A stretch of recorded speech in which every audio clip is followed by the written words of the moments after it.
Okay, perfect. Thank you, Michael, for having me. I'm Vivek Venkatesh.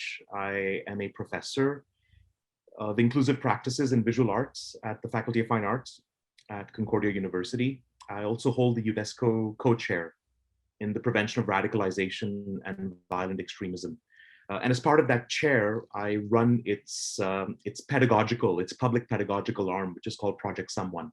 And what we've been doing in Project Someone for the past 7 years, we established it in 2014, is we've been looking at ways in which we can sensitize the broad population to the ill effects of hate speech, whether it's online or offline, but also collaboratively create spaces for pluralism. We want to encourage dialogue, which at times can be agonistic, but we also want to encourage dialogue which enables us to deconstruct some of the problems that we're facing in society and that are linked very closely to increased polarizations, which unfortunately we're seeing so much more in the pandemic age. But the video that we're presenting to you today as part of SecRev 2021 refers to a specific project called Landscape of Hope. And Landscape of Hope has been running since 2018. And what we have been developing with Landscape of Hope is basically very organic protocols of collaborating, co-creating, and installing performances, artistic bases for thinking about hate speech, for thinking about discrimination. But importantly, with Landscape of Hope, we want to magnify the voices of those people who are the most marginalized or vulnerable. In one of our last performances before the pandemic hit, we were invited to play at the St. Jack's Church, which is in downtown Montreal. And this is a really spectacular location. The church itself has a wonderful history, and Pastor Graham Singh and his team were hosting a conference on theology, and so we were invited to be a part of that conference and to think of ways in which we might be able to wrap an artistic installation, a musical and multimedia extravaganza, so to speak, which would help the audience think carefully about the role of religion in polarization. So in preparation for that event, what we did is we collaborated with art education teachers and youth, both from Concordia University and from Université du Québec à Montréal.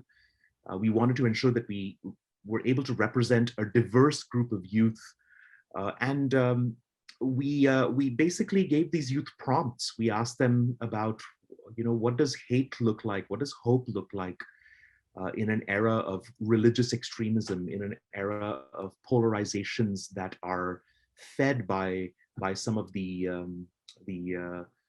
misgivings that several factions seem to be having with one another. And so these youth who we collaborated with went out and collected audio and videos, and they wrote texts. And with the help of some really talented visual artists and musicians, we put on a show. And so we had several screens which showed improvised multimedia materials. We had several youth musician collaborators come up with us on stage. And yeah, it was a 40-minute show where we had very loose frameworks within which we wanted to adapt ourselves. And so the video pretty much turns the mic over to our collaborators and showcases some of the ways in which the musicians and the visual artists managed to create what I think is really our crowning glory for Landscape of Hope. And it's very difficult to, I think, follow that up with a performance or an installation that can leave such a huge mark. I guess I'll stop there in case you have any questions. Oh, it's just interesting that around topics, a lot of the topics that involve hate, there's sets of language that get used and particular terms. And the problem with words is that they mean different things to different people. So your cultural background, your experience as a youth of your whole life leading up to a point really informs what you think a word means. And with particularly charged words, those differences in understanding as to what those words mean can be quite vast. So having discussions trying to use those words or trying to convey your point of view when the person that you really need to reach doesn't understand the words as you mean it, is a difficult task, to say the very least. This thing that you've put together is beyond words. It's an experience. What is it like being in a room where someone's conveying to you their experience of something as powerful as hate without words?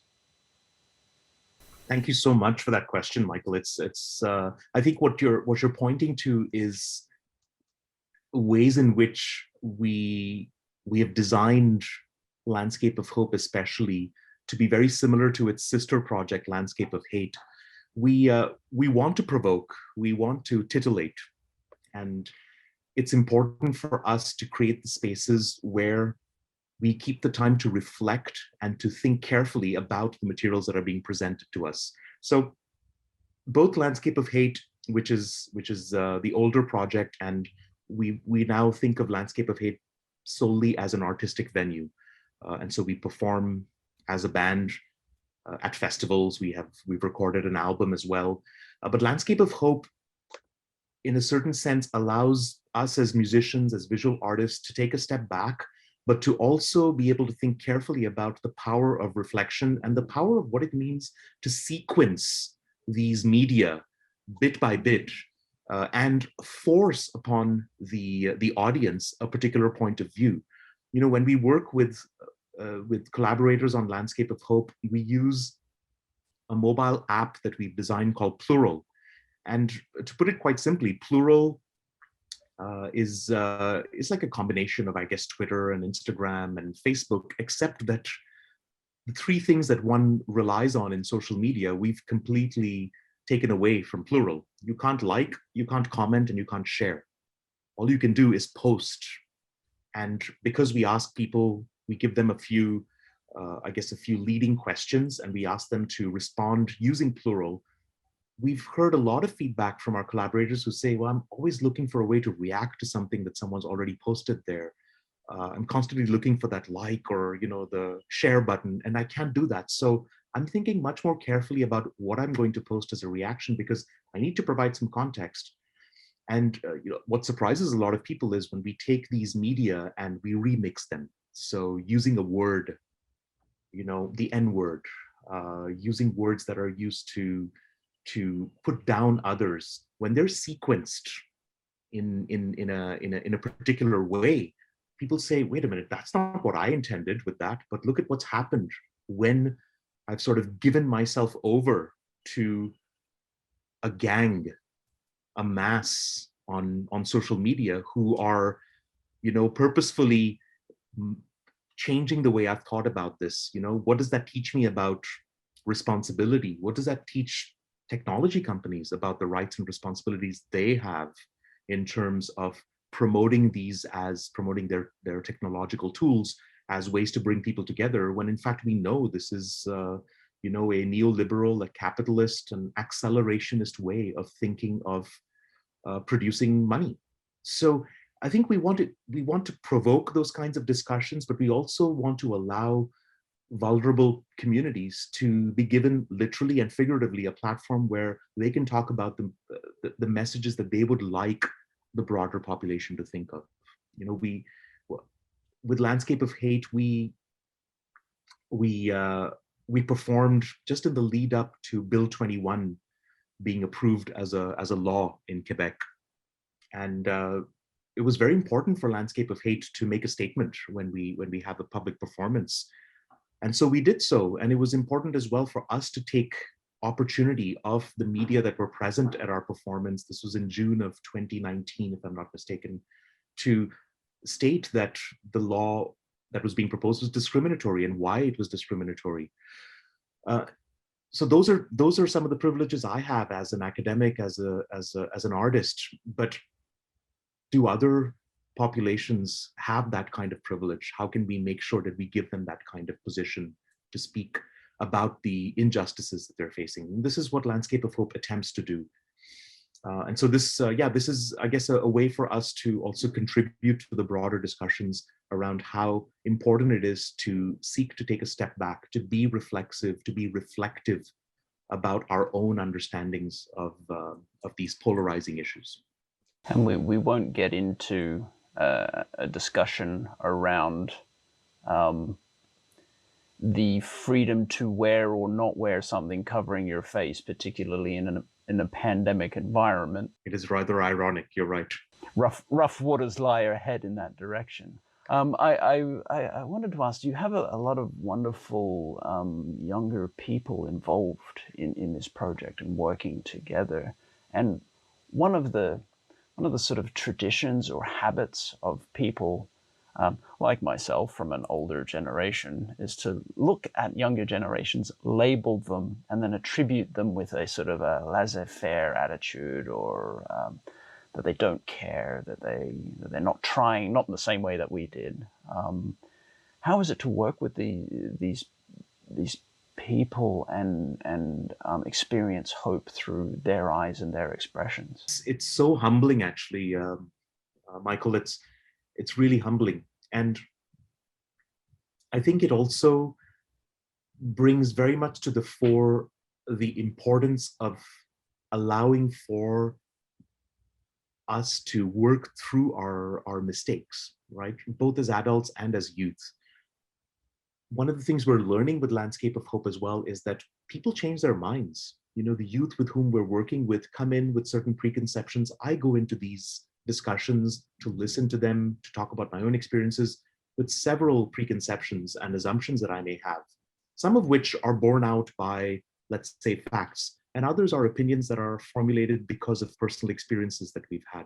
So how do you encourage, how do you frame these topics in a safer and a braver space than those that are accorded to these youth? And so what you're saying makes a lot of sense, because we tend to have these notions or preconceived notions about the abilities, cognitive, behavioral, or otherwise, of youth, especially those youth who are facing a certain form of marginalization. Their feedback to us has always been, interesting, because you don't expect, all right, let's see, one would expect these youth to sort of take up this opportunity with both hands, jump in with both hands and feet, and say, this is wonderful. I'm allowed to think about these issues that are of import to me. I can make music with it. I can create visuals. I'm part of a collective. We compensate all our youth who participate with us. It's important for us to also recognize artistic creativity as a means of livelihood. But at the same time, it can be so humbling for us to think, wait a minute, these people have a broken trust, and their relationship with those in power has been severely damaged in some cases. How do we then expect them to reveal everything to us? How can we build trusting relationships with them? And importantly for Landscape of Hope, how can we also sustain that development and the leadership from within? So what we try and do is, with every Landscape of Hope performance, we work with youth leaders. We work with collaborators from the communities. I can't pretend that me talking about hate speech, media literacy, about my own experiences of coming to terms with self-loathing that I have for my own hateful prior experiences is going to resonate with youth. So we always want to make sure that they see themselves in these workshops and in the installations and performances. So that kind of giving space and the efforts that it takes on their parts is not lost on us. And I guess that's how I would leave it. It's very humbling. It's very humbling for us, for me personally as well. So with that, I'll ask you to introduce the video, and thanks very much for sharing. Thank you. Yeah, thanks so much. So this is a video about the experiences of our collaborators for the performance at Landscape of Hope conducted at the St. Jack's Church in the fall of 2019. And it's part of the Theology in City Conference, and give deep appreciation and thanks to our program manager, Catherine Urbaniak, who has really overseen the activities of Project Someone as a broader whole since 2014, and also Veronica Mockler, our post-production specialist, who very ably put together this wonderful documentary for the public's viewing. Thank you.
I prepared all the audio for this project, so we had the art education students. They gave me all sorts of stuff on the Plural interface. Plural is this app, and it's this website where you can upload media, and typically it's been in partnership with these performances, so people get prompts. It was kind of on me to get these clips that have a lot of meaning in them and decide what kind of meaning I wanted to pull out of them, what did I want to like remix. So we get the content and then I work with it. So theology for me was kind of like getting everybody's content and seeing what they had to say and kind of keeping it an open discussion. I had a clip from Bowling for Columbine, where it was Marilyn Manson being interviewed about people saying that he was fear-mongering and that like he was like involved in a kind of attitude that was promoting school shootings. And there was a clip of this conservative speaker being like, you know, watch out for him, he's gonna make our children violent. And then I just took out the one where he said like, we won't back down. And I have a clip of him just saying we won't back down, and then like people cheering, and I thought that could be repurposed in a certain way. We also got some like just text, and I decided to like put a generator on it so that it was actually like an automated voice was saying that text, so turning text into sound. Mass extinction. Our climate is breaking down. Children like me are giving up their education to protests. But we can still fix this. You can still fix this. So I was invited to this project to be the sort of visual art curator. I am part of Vivek's art education class, and so I have direct access to the students who are submitted work. Anything that comes from websites, pictures, video clips that they are posting. So my pedagogical point of view, I had to come in and do a prompt list so that people would start thinking about it in a more pointed manner, thinking about theology and the cultural, the visual culture around theology, thinking about how it relates to the city here, but also we have a lot of students that come from different countries, and so everybody has their own kind of traditions and experience and cultural relationship with theology. So I feel like that's what really came through in the content.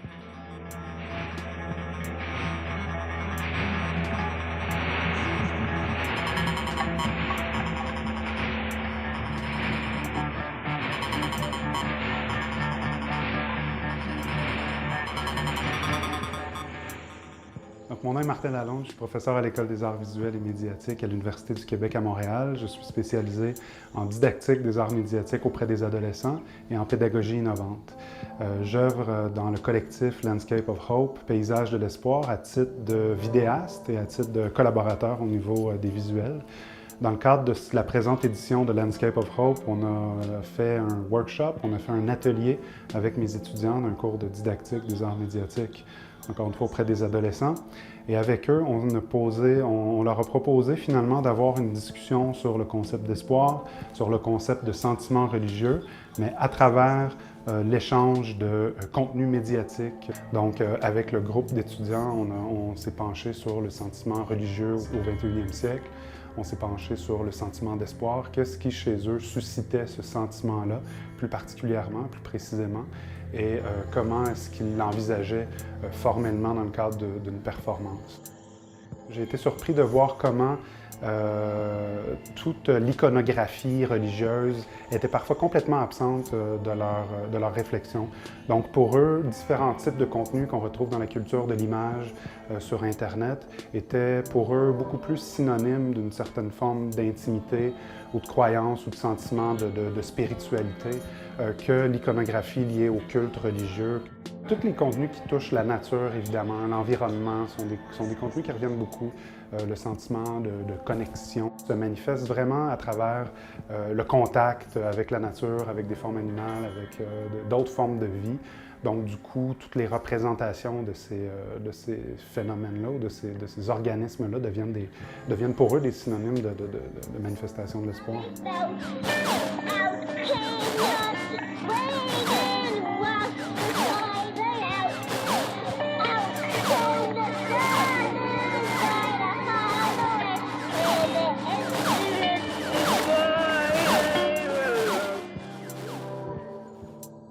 Les notions spirituelles, c'est toujours d'actualité, puis je pense que tout ce qui a rapport à l'espoir, je pense que la spiritualité a beaucoup plus rapport avec l'espoir que la religion. J'ai regardé beaucoup de choses qui avaient rapport avec justement les NRM en anglais, qu'on appelle les New Religious Movement, qui sont en fait des cultes, des sectes. Mais c'est pas toutes les sectes qui sont comme dangereuses ou négatives. Alors moi, je me suis concentrée sur trouver des films qui étaient plus comme des films d'archives sur les sectes, qui pour moi sont vraiment intéressantes d'un point de vue anthropologique parce que ça dénote en fait un éventail de croyances, que ce soit les extraterrestres, les esprits, la vie en communauté, le bouddhisme, la méditation. C'est toutes un peu des notions d'espoir finalement religieuses, mais qui ne sont pas ancrées dans des grandes religions. T'sais.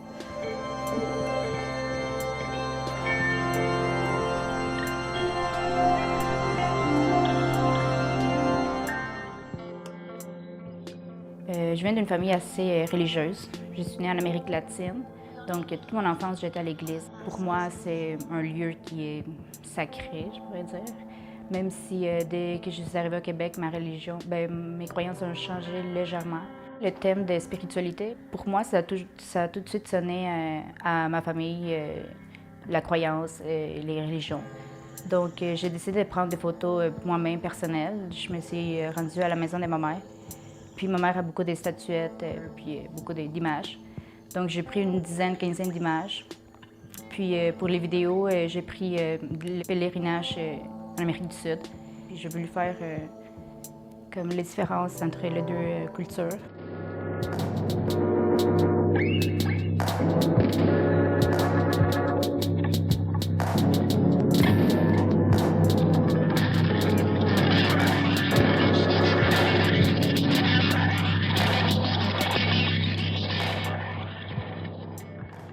En fait, moi je travaille avec Martin, qui est professeur à l'UQAM pour le cours d'enseignement des arts. Puis, dans le fond, mon travail ici, c'était surtout d'accompagner les participantes au projet pendant les workshops, les ateliers où on produisait les matériels visuels qu'on voit en ce moment. Mon rôle, c'était d'enseigner la partie plus technique, puis les accompagner dans tout ce qui était la création de contenu visuel. Puis ensuite, une fois les ateliers terminés, mon rôle, c'était surtout aussi d'harmoniser le tout, parce que là, on était comme une vingtaine, trentaine de personnes à produire du matériel. Puis l'idée, c'était d'harmoniser le tout pour en venir à ce qu'on va voir ce soir.